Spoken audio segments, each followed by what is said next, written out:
The charity came about because a couple of years ago in 2010, I was researching kind of support groups for widowed fathers, I think, and their children, and I think I was feeling, I suppose, the grief of my mum at that time, even though that was kind of 25 years after, you know, my mum had died.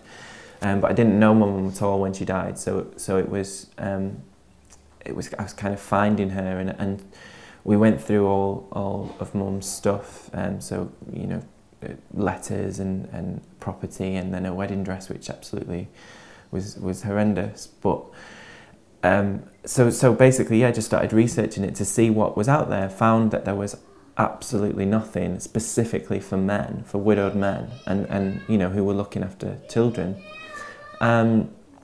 And so, you know, we wanted to do something in Mum's name, and we said, can we set up a charity? Is it possible? You know, and it went from there, really. So, and it's kind of just gone from strength to strength.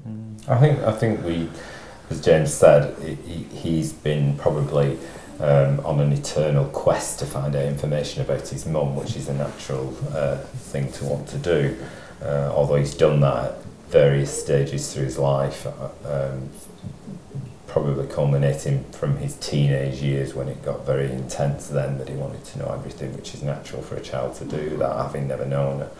And then again in his 20s, even up to today. And I don't think, unfortunately, he's ever going to get any answers to the questions that he may want to ask, and certainly that he may want to ask his mum, because she's not here anymore. I think the shock for us was that there is no support structure, there's no mechanisms out there for widowers, particularly men with families who are widowed, and there's no infrastructure there to support for the children either. So that's when we decided to set the charity up, in hope that we could say to other widowers, you're not on your own. Men are a funny breed of animal, and whilst we want help, we don't want help.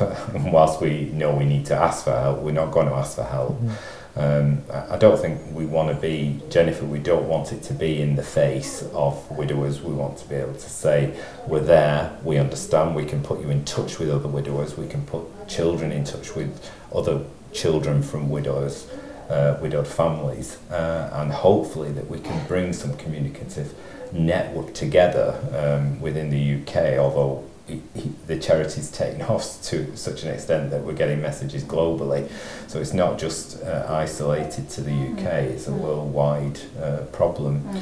And we want to start a research project going forward because we need information. There is no data whatsoever on widowers. For widows, for women, there's loads of information, but there's nothing there for men that can help us, again, offer help that's needed.